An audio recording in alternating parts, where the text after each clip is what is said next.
আসসালামু আলাইকুম। MS word বা মাইক্রোসফট ওয়ার্ডে আমরা যে সমস্ত কিবোর্ড শর্টকাট ব্যবহার করি তা আমরা এক ক্লিকের মাধ্যমে সবগুলো শর্টকাটকে কিভাবে মাইক্রোসফট ওয়ার্ডে দেখতে পারি তা আমরা দেখব এই কিবোর্ড শর্টকাটের মাধ্যমে।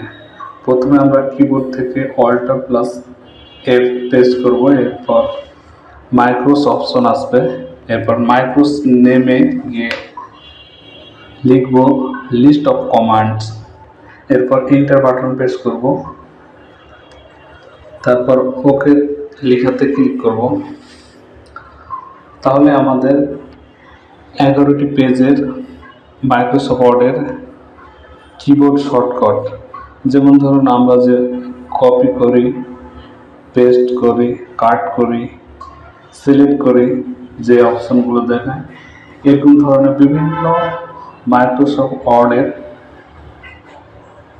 বিভিন্ন অপশনগুলো অর্থাৎ কিবোর্ড শর্টকাটগুলো আমরা পেয়ে যাব। এই অপশনটা ব্যবহার করে আমরা মাইক্রোসফট ওয়ার্ডের সমস্ত কিবোর্ড শর্টকাটগুলো পেয়ে যাব। ধন্যবাদ সবাইকে। আমার চ্যানেলে নতুন হলে অবশ্যই আমার চ্যানেলটি সাবস্ক্রাইব করবেন।